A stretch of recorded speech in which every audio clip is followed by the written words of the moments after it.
Jesus, amém? Ontem foi a primeira noite, foi uma bênção, e eu creio que hoje não será diferente, amém? Sejam todos bem-vindos, é uma honra receber todos aqui, os irmãos de outras denominações. Não vou citar nome para que eu não esqueça de nenhuma, mas muito obrigado por ter vindo, amém? Eu queria convidar os amados a ficarem de pé para a gente iniciar orando nesse momento, amém? Espírito Santo, Deus, eu quero te louvar, meu Pai, te agradecer, ó Deus, por mais um dia, meu Pai, estarmos nesse lugar, Senhor, reunidos, ó Deus. Obrigado, Espírito Santo, pela vida de cada um dos amados irmãos, Pai, que aqui se encontram, ó Deus. Que o Senhor ministre ao nosso coração nessa noite, por meio desse musical, meu Pai. Fala o coração de cada um, ó Deus, em nome de Jesus, Espírito Santo. E nesse momento, meu Pai, nós vamos nos desligar, Senhor, desse mundo, daquilo que está acontecendo lá fora, meu Pai. E estar com a nossa mente e o nosso coração totalmente voltado a esse lugar, a tua presença, ó Deus. Em nome de Jesus, Pai, em nome do Senhor Jesus, ó Deus. Mais uma vez eu quero agradecer ao Senhor, meu Pai, pela vida de cada um dos amados irmãos, aqueles que estão por chegar, meu Pai, que o Senhor traga na perfeita paz e segurança a esse lugar, Deus. Em nome de Jesus, Pai, em nome de Jesus. Assim nós oramos e te agradecemos. Amém. Glória a Deus. Podem sentar, amados. Amém. E nesse momento nós vamos abrir o nosso coração, se desligar de tudo lá fora e ouvir a voz de Deus através desse musical, através dessa peça. Amém. Porque Deus, Ele tem várias formas de falar conosco, e eu creio que não será diferente nessa noite. Ele estará ministrando ao nosso coração. Amém. Deus abençoe, irmãos.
Na presença de Deus e de Cristo Jesus, que há de julgar os vivos e os mortos. Eu o exorto solenemente. Pregue a palavra. É com este imperativo que Paulo inicia suas últimas palavras ao seu filho na fé, Timóteo. Esta é a sua segunda carta ao jovem pregador e possui um valor histórico sem precedentes. Afinal, além de ser uma convocação solene ao ministério, e por isso conter sagradas lições para qualquer cristão vocacionado, trata-se também da última carta paulina que Deus registra. Ao que tudo indica, este foi o seu último documento. Estamos mesmo diante das últimas palavras do apóstolo Paulo, não apenas a Timóteo, mas ao mundo. Como chega ao fim de seus dias o homem de Deus? Quais as circunstâncias que o rodeiam em seus momentos finais? O que leva a escrever essa carta ao seu amigo querido, ao seu filho amado? O pedido de Paulo não poderia ser mais solene. Este é o resumo de absolutamente tudo o que Paulo vem dizendo a Timóteo, desde o começo dessa carta.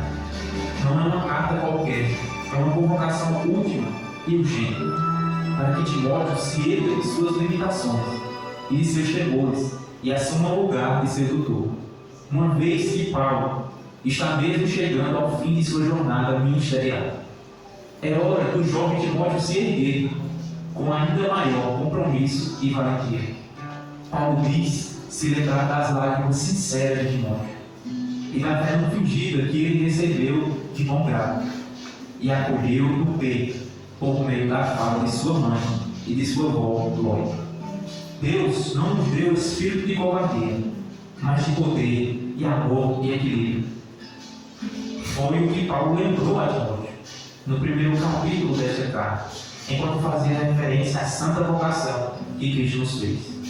Evite conversas inúteis e profanas, enfatizou Paulo no segundo capítulo. Fuja dos desejos malignos da sua juventude.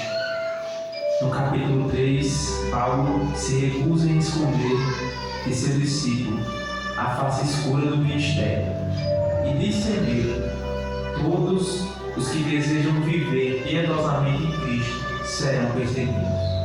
Tu, porém, permaneça nas coisas que aprendeu por meio das Escrituras. Este é o mandamento tão somente, as testemunhas convocadas diante das quais Paulo ordena a Timóteo que pregue são Deus e Cristo Jesus. Alguns já haviam questionado o ministério do jovem Timóteo, mas não é a hora de se entristecer por isso. Pregue a palavra. Outros já o haviam ridicularizado por seguir um pobre coitado feito Paulo, sempre perseguido, mas não é a hora de se envergonhar. Pregue a palavra. Alguns chegam a sugerir que a própria personalidade de Timóteo seria também uma barreira, possivelmente tímida e insegura. Mas não era a hora de se eximesmar, era a hora de se expor e pregar a palavra dentro ou fora de Deus. E é como se Deus se agredasse ao ouvido de Paulo sobre os dias que viriam, os dias de hoje. E aí Paulo vai dizer: Timóteo, vai chegar o tempo em que não suportarão a sã doutrina. A verdade causará coceira nos ouvidos. As pessoas vão atrás de pregações inofensivas para configurar pregadores que não falem dela, que trocam feliz.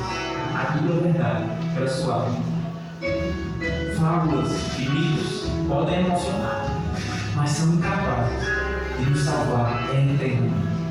E é por isso que Paulo insiste: Timóteo, eles podem, você não. Seja sóbrio, pregue o verdadeiro evangelho e venha sofrer comigo, feito um soldado nas trincheiras de uma guerra.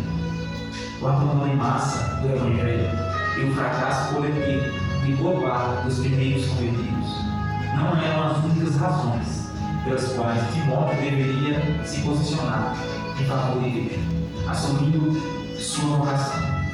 Outra razão oferecida por Paulo é sua morte indigna, ou como ele gostava de figurar a sua oferta de libação.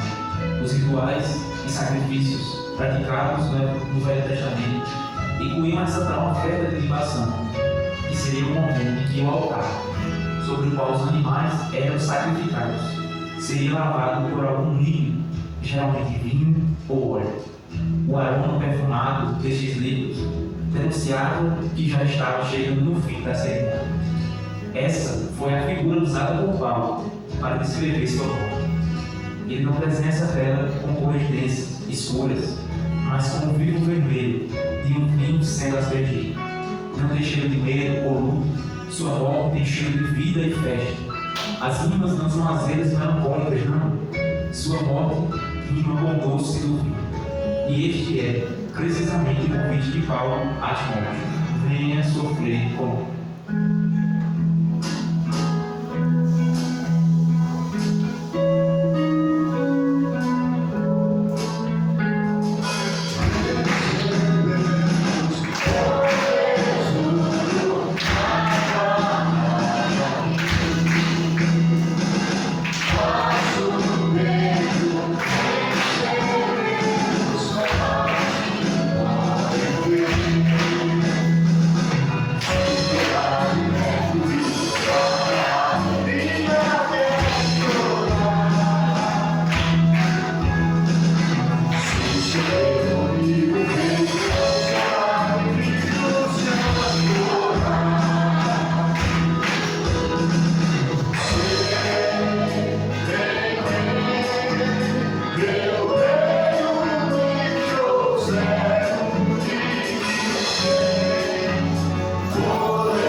vem depressa ao meu encontro, pois Demas, amando este mundo, abandonou.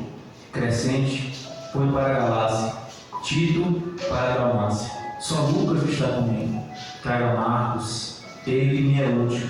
Traga uma capa e meus livros. Veja o risco que Timóteo está correndo. A colocação solene de Paulo, mas parece como uma naufraga dele, insistindo sobre tempo, para que o marinheiro abandone a segurança do navio e se lance com ele no mar. Vem depressa, Timóteo. Abandone suas frustrações, suas inseguranças. Não há tempo a perder com questões banais sobre aprovação. Nem espere lá que te aprovem tanto assim. Vem depressa. E por que a pressa?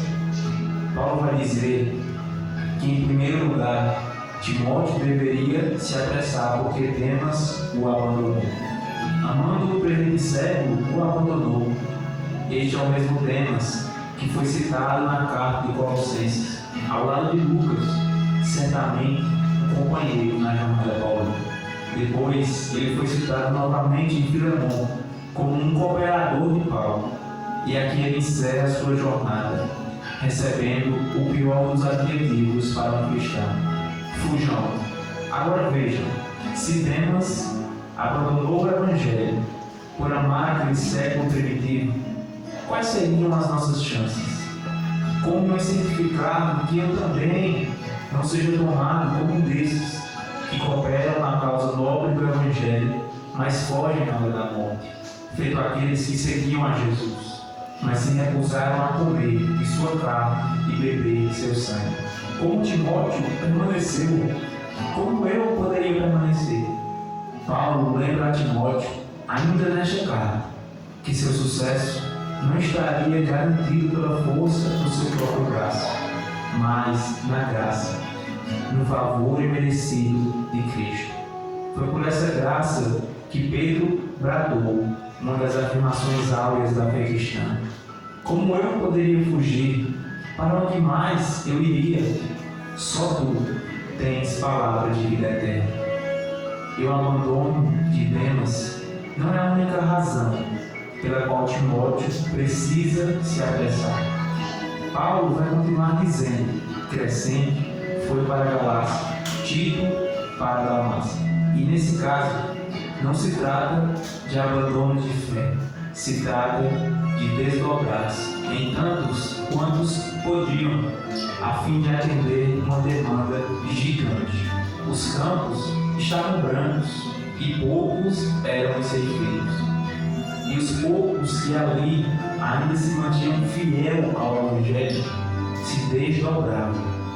E é por isso que Paulo diz: vem depressa, Timóteo. Eu sei que se está cuidando da igreja aí em Éfeso, mas sua presença aqui é muito necessária. Eu já enviei Tito para assumir seu lugar. Vem, porque os campos estão brancos. Embora eu tenha crescido na igreja, nunca vi missionário nenhum dando testemunho de que seu campo de trabalho está cheio de mão de obra. É sempre o contrário que se vê, porque é assim que se faz a obra de Deus, em absoluta dependência, rogando ao Senhor da Seara que envie trabalhadores depressa. A obra de Deus sempre vai ser maior do que me julgo capaz de suportar. Veja Paulo, por exemplo, o grandioso Paulo, era falho e por vezes inflexível. No começo de sua relação com Marcos, não teve paciência para suportar os melindres do jovem Marcos.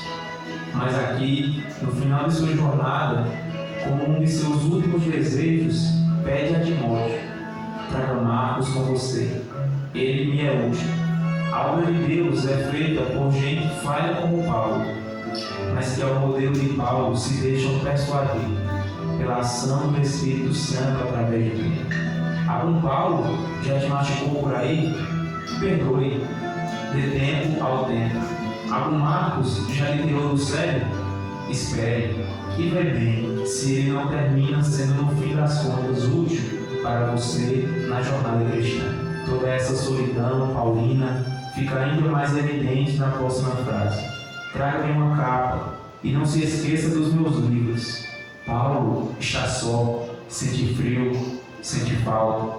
E que eu preciso lhe perguntar seriamente: você conhece o Evangelho? Talvez tenha mentido para você e prometendo o Evangelho de glamour. Mas olhe bem aqui, que o maior missionário da igreja está terminando seus dias assim, preso, com frio, e pedindo para que alguém lhe traga pelo menos alguns livros. Lembre-se de Cristo na cruz, sentindo falta não de qualquer outra coisa, mas a falta do próprio Pai. Você quer esse Evangelho? Mesmo sabendo que está correndo o risco de tomar a mesma trilha e terminar seus dias pedindo para um amigo distante: traga-me uma capa e alguns livros. Uma voz antiga disse certa vez: Deus, se tratas assim seus amigos mais próximos, não me admira de que tenha tão poucos. Esse é Paulo, chegando ao fim de seus dias.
Alexandre, o ferreiro, causou-me muitos males. O Senhor lhe dará a retribuição pelo que fez. Previna-se contra ele, porque se opôs fortemente às nossas palavras. Na minha primeira defesa, ninguém apareceu para me apoiar. Todos me abandonaram. Que isso não lhe seja cobrado. Quando a gente tem em mente que essa carta de Paulo ao seu amado Timóteo é, na verdade, uma solene convocação para a obra do ministério. Essa seção aqui, onde ele fala sobre a traição de Alexandre e o abandono que sofre durante sua primeira defesa, demonstra o nível de sinceridade de Paulo para com Timóteo. Não existe nenhuma intenção de maquiar a realidade do ministério. Timóteo não estava sendo enganado quanto aos terríveis perigos de se lançar na preciosa jornada, que é a proclamação da verdade de Deus. Quanto ao velho Paulo, prepara seu jovem sucessor para a realidade das dores do ministério. Ele poderia dar vários conselhos. Quando o assunto era sofrimento e perdas, ninguém melhor para deixar a pauta de experiências pessoais do que Paulo. Ele podia falar sobre a dor das chicotadas ou dos aprisionamentos nas argolas aí das Amazonas. Ele podia falar para Timóteo sobre naufrágios, apedrejamentos. Tudo isso Paulo sofreu. Tudo isso poderia sobrevir a Timóteo. Mas o que Paulo considera de singular importância, no fim das contas, é preparar Timóteo para a traição no campo. Timóteo, Alexandre, isso dói. Se até mesmo nosso Cristo teve que passar pelo amargo anoitecer de um beijo amigo, que o levou diretamente aos braços de seus perseguidores, deixaria Paulo livre de sofrer o mesmo? Deveria Timóteo se enganar quanto à real possibilidade de provar também em sua face esse beijo? Ao que tudo indica, segundo alguns comentaristas, Alexandre teria sido alguém influente com quem Paulo poderia ter contato durante seu primeiro julgamento, mas ao invés de oferecer ajuda no caso de Paulo, Alexandre teria sido seu principal opositor durante a sessão de sua defesa. Como se não bastasse, lá está o velho Paulo, lançado feito um animal, amarrado diante de sua presa. Se levanta com dificuldade para falar em sua defesa, mas quando olha ao seu redor, encontra os magistrados. Seus perseguidores estão lá, tem até os curiosos, mas não acha sequer um rosto amigo. O velho Paulo está vivendo os seus dias mais difíceis, em absoluta solidão.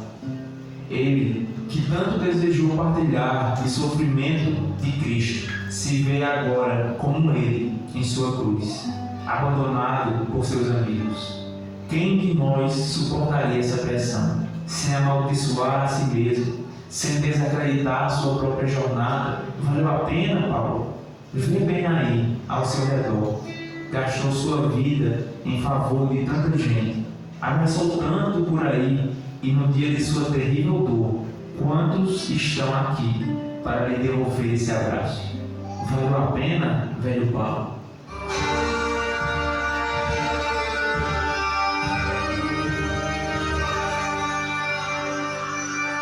E a pergunta volta para você.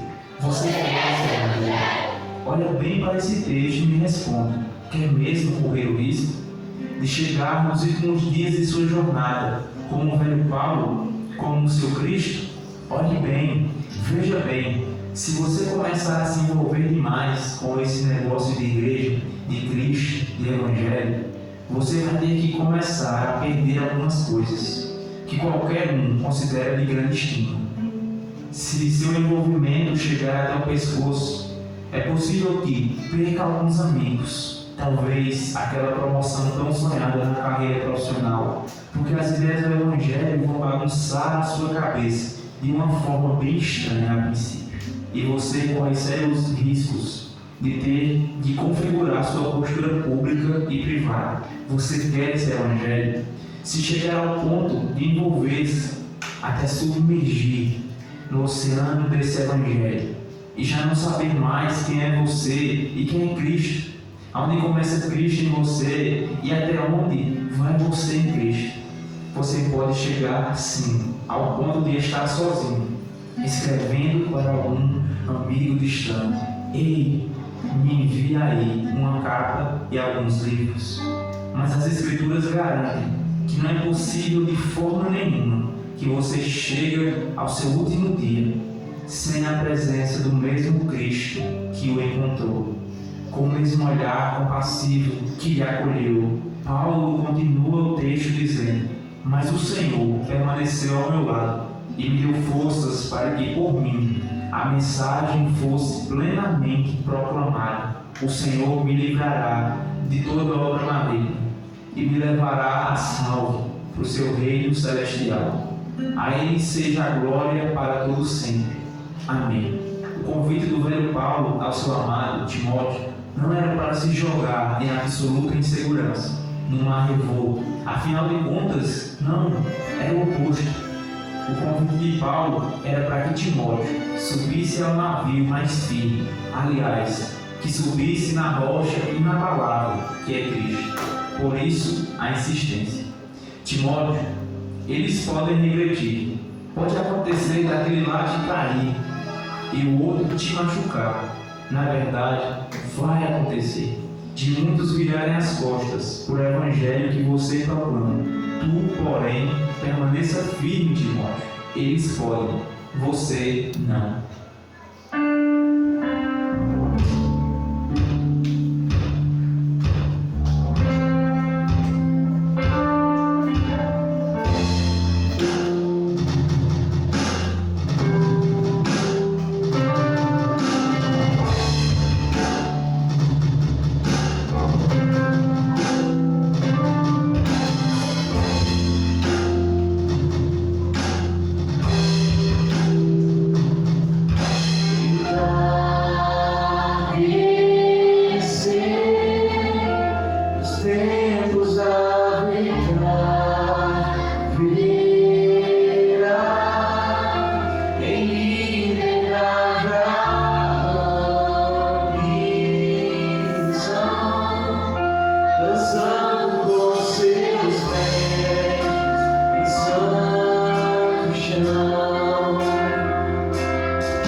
realidade do Evangelho, a realidade das coisas costuma ganhar outras cores.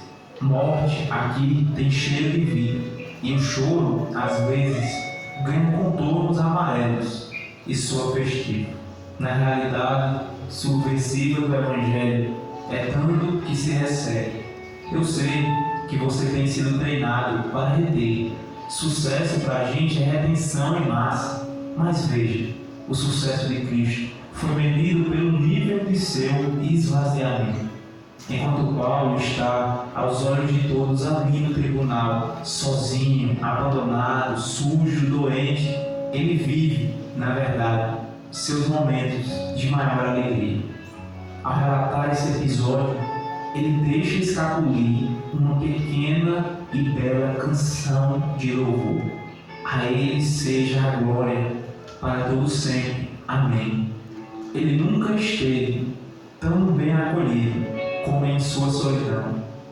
Na realidade do Evangelho, a realidade das coisas costuma ganhar outras cores.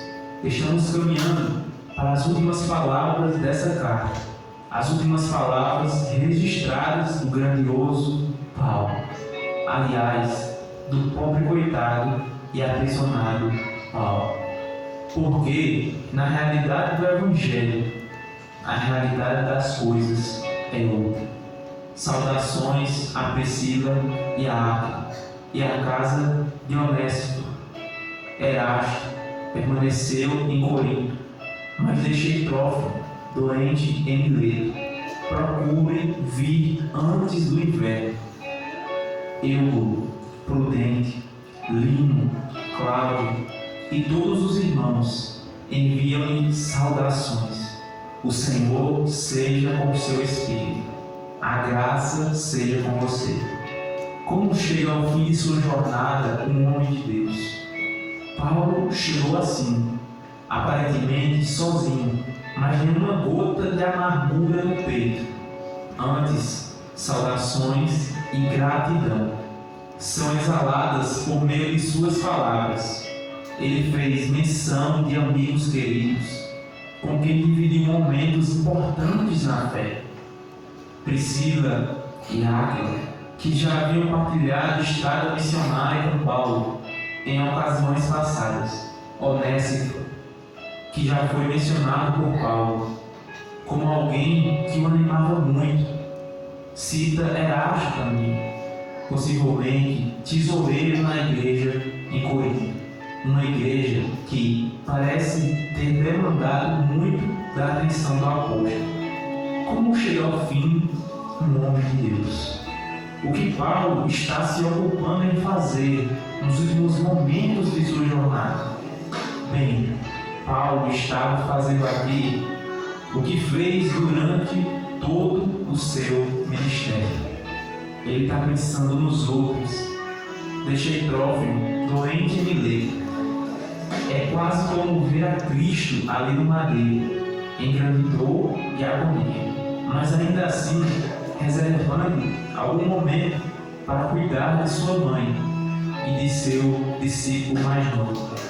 Filho, eis aí a tua mãe. Mãe, eis aí teu filho. Cristo entregou o coração, partido de sua mãe, aos cuidados de João. Paulo entregou o doente Trófimo aos cuidados de seu discípulo. Quem de nós pensaria em mais alguém na hora de sua dor? Paulo pensou, Cristo também. Porque na realidade do Evangelho, a realidade das coisas costuma ganhar outras coisas. Paulo ainda arranja espaço para citar cuidadosamente nomes daqueles que muito provavelmente são seus últimos frutos. Eulo, Prudente, Lino, Cláudio e os irmãos todos. É como quem diz: se você chegar aqui, Timóteo, e eu não estiver mais, procure por esses novos convertidos. E aí nós chegamos de fato no fim. Para quem acompanhou a jornada cinematográfica de Frodo e a Sociedade do Anel, lembra muito bem da cena comovente que foi a despedida que esse pequeno e corajoso hobbit com seus amigos. Mas o momento mais emocionante foi o último abraço. Frodo olha compassivo para o seu companheiro de jornada, Sam, e em silêncio solene, os dois parecem reviver toda a aventura que os tirou do condado e os levou até ali. É precisamente nesse ponto da história de Paulo e Timóteo que chegamos. Nas próximas frases, são o último abraço de Paulo e seu filho Timóteo. E ele poderia fazer votos de que Timóteo fosse muito bem na vida, tivesse muitos amigos e tudo mais. Mas não, é nada disso que Paulo deseja a Timóteo. Paulo sabia muito bem o que foi que o livrou de padecer inúmeras vezes. E padecer aqui não é no sentido de morte, não, porque morte para Paulo é lucro. Lembre-se, na realidade do Evangelho, a realidade das coisas costuma ganhar outras coisas. Paulo sabe muito bem o que desejar a Timóteo. Timóteo, quando eu tinha sua idade, quando eu era jovem, eu fui até a Deus, desesperado, com um espinho que me aferroava a alma. Mas Deus disse: Paulo, não se adeste não, a minha graça te basta, porque o meu poder se aperfeiçoa na sua fraqueza. E é isso, Timóteo, que eu desejo a você, o favor imerecido dos céus, que certamente me abrirá os portões celestiais. Timóteo, que a graça seja com você. E ao dizer isso, descansou a pena do poeta, descansou o apóstolo eternamente. Missão cumprida, seu ministério findou. E eu não sei se Timóteo chegou lá antes do inverno, como Paulo desejou. Mas a pergunta é se você vai chegar antes do inverno. Timóteo, vem depressa.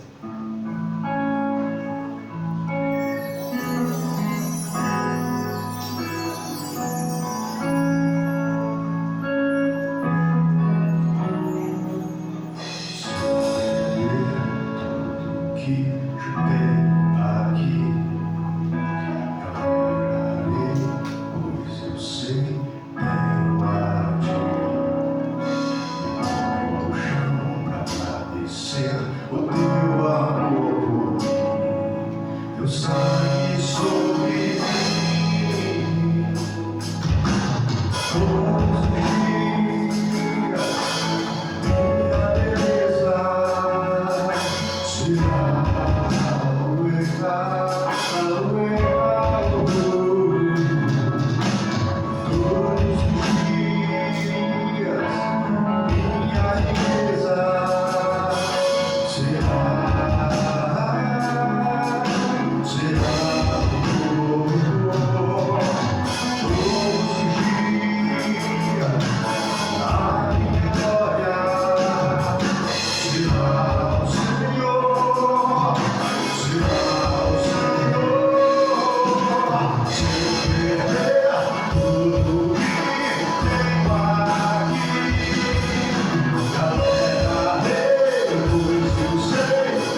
musical, né? Mas desde ontem Deus tem ministrado muito ao meu coração, amém?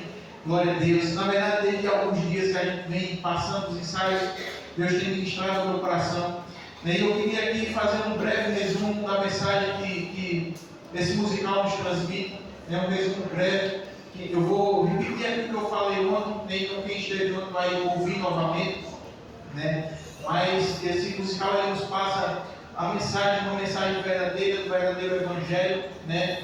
O apóstolo Paulo instruindo ao seu filho na fé Timóteo, né? Então eu queria ler aqui um versículo que se encontra em 2 Timóteo, capítulo 3, versículo 14, que diz assim: quanto a você, porém, permaneça nas coisas que aprendeu e das quais tem convicção, pois você sabe de quem o aprendeu. Amém? Então, Timóteo aprendeu com o apóstolo Paulo, né? E essa carta maravilhosa também ficou escrita para que eu e você também pudesse aprender, né, dos ensinamentos da vida do apóstolo Paulo, da vida de Cristo Jesus. Nós temos toda a palavra para que eu e você aprenda que nós vivemos por ela, amém, conforme a vontade de Deus. Então precisamos permanecer firmes nela, assim como Paulo disse a Timóteo para que ele permanecesse firme, né? Eu e você também precisamos permanecer firmes. E o apóstolo Paulo ele escreve essa carta a Timóteo em um momento difícil. Paulo estava preso pela segunda vez, né, nas prisões de Roma, e ali Paulo sabia que seria o seu fim, ele seria executado, né? Então ele faz uma convocação urgente a Timóteo, né, para que ele se erguesse de suas limitações, de seus medos, e assumisse a posição, né, que Deus o tinha chamado, né, que Deus tinha um propósito para ele, provavelmente um pastor daquela época. E então Paulo faz essa convocação no capítulo 3. Paulo começa, né, não escondendo o que ele tinha passado no Evangelho, né, o que ele tinha sofrido, né, no Evangelho, de perseguições, de lutas, de dificuldade. Então Paulo ele passa tudo isso para Timóteo, porque provavelmente Timóteo também iria passar, né, por dificuldade, por lutas, por medos, né? E então eu e você também não vai ser diferente, amados. Em alguns momentos nós também vamos passar por lutas, por perseguições, né? Vamos passar por dificuldade, porém precisamos permanecer firmes no Evangelho, né? Porque o Evangelho não é o que muitos aí têm pregado, né? Sobre fama, sobre riqueza, né? Sobre prosperidade. Deus ele pode sim nos abençoar, né? Mas o principal motivo que Jesus morreu naquela cruz foi para que eu e você tivesse vida eterna. Amém? Então, esse foi o principal propósito de Cristo naquela cruz. E não para nos dar riqueza. Como eu falei, Ele pode nos dar sim, porque Ele é Deus. Mas Ele não está preocupado com isso, Ele está preocupado com a minha alma, com a sua alma.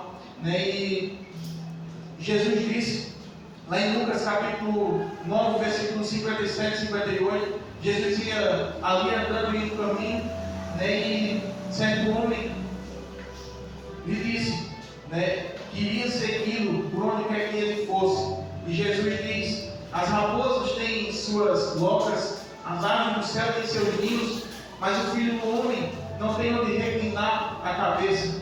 Né? Então isso quer dizer que Jesus não prometeu coisas desse mundo, riqueza dessa terra para nós. Ele prometeu um reino para cada um de nós. Ele disse que iria preparar a morada para cada um de nós. Então que nós vamos se esforçar para que um dia nós cheguemos lá. Né? Nós olhamos para a vida do apóstolo Paulo, fitou seus dias em uma cela fria, com muita dificuldade, abandonado, né? Contudo ele permaneceu firme, porque lá na carta do capítulo 4, na carta de 2 Timóteo do capítulo 4, Paulo diz, no versículo 7, eu combati o bom combate, acabei a carreira e guardei a fé. Paulo chama tudo que ele passou, toda a luta, toda a perseguição de um bom combate. Né? E no versículo 8, Paulo vai dizer, agora me é reservado a coroa da justiça. Amém? Aleluia. Essa é a coroa que está reservada para cada um de nós. E nós precisamos se esforçar para que um dia eu e você receba essa coroa da justiça. Para que um dia nós vejamos a face do Senhor e possamos glorificá-lo, exaltá-lo. Amém? Então, amados, essa é um breve resumo, né, daquilo que esse musical transmite, a mensagem que ele transmite para nossas vidas. Amém? Deus abençoe. Eu quero mais uma vez agradecer a todos que compareceram, amém, a esse momento. Louvo a Deus pela vida de cada um de vocês, amém. Eu queria convidar o pastor Marcos para finalizar orando.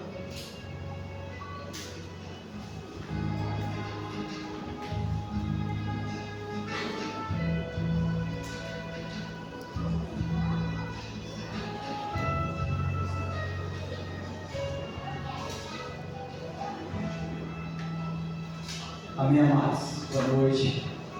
Paz, amém. Foi bom? Não, de verdade, vai. Não me engane não. Foi bom? Amém. Glória a Deus. Amém, Chico. Foi maravilhoso. Desde ontem, estamos aí recebendo a palavra do Senhor. Amém. O propósito aqui, com certeza, edificar nossas vidas. Vamos nos colocar de pé, amados. Vamos agradecer a Deus. Agradecer a Deus pela vida, pelo direito, pela oportunidade de Natal, o privilégio de poder ter esse tempo dado pelo Senhor, dado a sua misericórdia. E agradecer também a cada um de vocês que confiaram nesse trabalho, que participaram carinhosamente e contribuíram de alguma forma. Né? Senhor, nós te louvamos. Obrigado a Deus por tua graça, por tua misericórdia. Obrigado, Senhor, porque até aqui o Senhor tem nos ajudado. Nós te louvamos pelo privilégio que tem dado a cada um dos nossos amados irmãos poder ouvir tua palavra. Agora, humildemente, nós te pedimos, nos leve de volta para casa, na mesma paz e segurança, nos dando um abençoado e seguro no nome de Jesus. Amém, queridos. Deus abençoe.